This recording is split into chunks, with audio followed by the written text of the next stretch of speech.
welcome to Datavision US 2024. We're going to start the content section now. I'm going to give you a little bit of food for thought of what we're going to talk about today. My name is Beate van Loo-Born. I've been navigating the wonderful world of data for the last 20 years, working for organizations like UBS in financial services, data providers like the Swiss Stock Exchange, and most recently also for a philanthropic rating agency in climate finance. So you could say I've seen my fair share of data dramas in my time. Now, when I heard about the Women Data Professionals Conference this morning, focusing entirely on AI and data, I figured we could start off the afternoon of data talk with the question around how does human and natural intelligence have to be combined with artificial intelligence to not only make it more effective, but to also make it responsible and safe in a way. Now, what is that connecting factor? That connecting factor a lot of times are you guys, the data professionals. Right. And what do you do?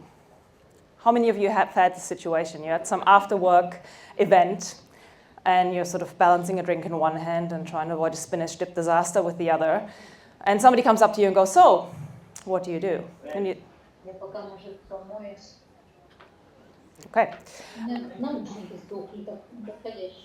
That could also be an answer to the question. But if you're anything like me, you think about it for a second, you smile and you say, well, I work in data.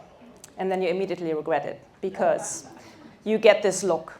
A mixture of curiosity and confusion, a little bit of awe. People think, we work in this high-tech environment, wielding flashy dashboards and high-tech algorithms, and we get AI to do analytics for us all day long while we sip our lattes.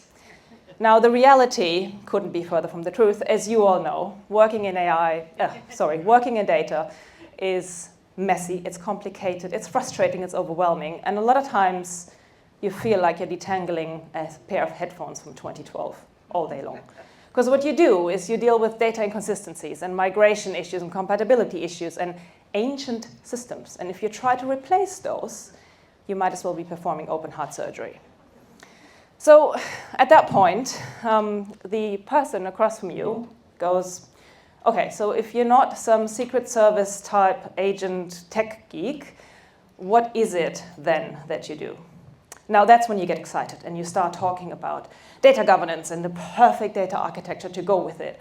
And you talk about ethics and the compliance that comes with it, and that all of this is like spinning 12 plates in the air at once, and if one plate drops, it's a disaster waiting to happen. Because here's the kicker, as a data professional, you're not just a mathematician, a statistician, or engineer, you're an industry expert.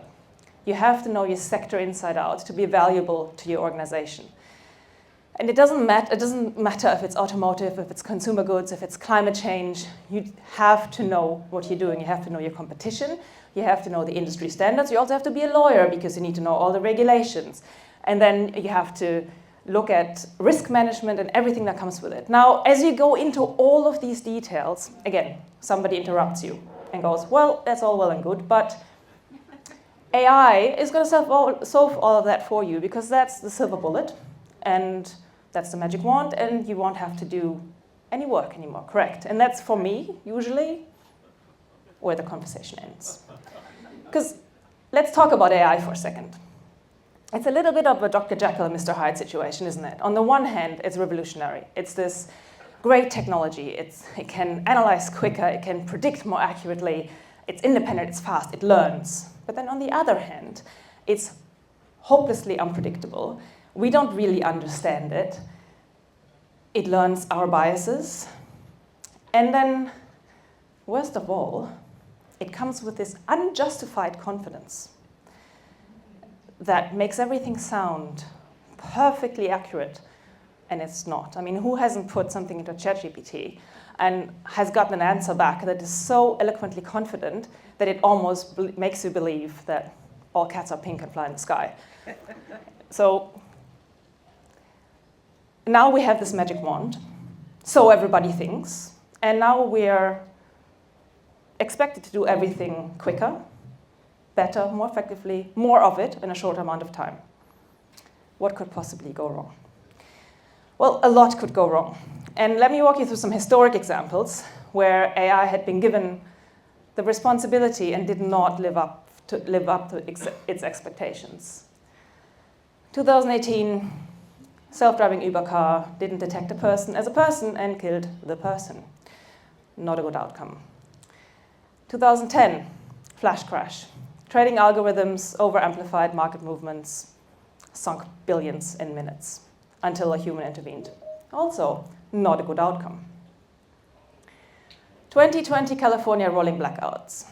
AI was used to predict energy usage or energy demands. Didn't really account for what happens in a heat wave, and that also requires energy. It's common sense, but AI does not have common sense, so the lights went out. Not a good outcome. We've seen countless headlines, and it was mentioned this morning as well, around recruiting in AI and human resources in AI. And all of these engines are trained on historical data, real historic biases. Favors men over women, favors one ethnicity over another, favors one university over another. It's not only not fair, it's also not really useful because it doesn't give you the best candidates. It weeds out some of the best candidates. Now, all of these examples, you might argue, well, that happened yesterday. It's all been fixed and we've solved these problems and we now know better how to deal with AI. And I would argue it's still the same problem because now we're using more of it. We're using it more widely and we've got more risks to manage. We've got more patterns to control. We've got more questions to ask and more mistakes to fix. And that's where the data professional comes in. Because the really cool thing about being a data professional is that you control the narrative. Before AI and now, we have the data and we do the storytelling. We decide what it's going to say. Now, how do we live up to this expectation? What we need to do is we need to be ethical. We need to ask the question, is it ethical? Is it responsible? Most of all, does it make sense? Common sense is the most human trait. And we underestimate it and we take it for granted. And that is something that AI doesn't have. And that's what we need to bring to the table. You've seen the slide before. And I swear, Fiona and I did not align on this. But as you know, great minds think alike. So, with great power comes great responsibility, and all Spider-Man fans know Uncle Ben said this, and yes, Voltaire said it first, and then Roosevelt picked it up along the way, and in my opinion, Uncle Ben made it a whole lot cooler. But jokes aside, how do we live up to this responsibility? I do not have the blueprint for it. Technology changes so fast, so there's no real rule book. But I'll leave you with two simple rules. Number one, AI responsibility belongs to humans. You cannot delegate accountability to a machine. Never. It's always the human that has the responsibility, the accountability. Number two, use AI with discretion. You don't want to end up like Dr. Frankenstein, creating a monster that you don't understand, you cannot control, and worst of all, it doesn't actually work for you anymore. It works against you, and you have to undo whatever mess it's created. However, lean into it. It's a tool that we need to use.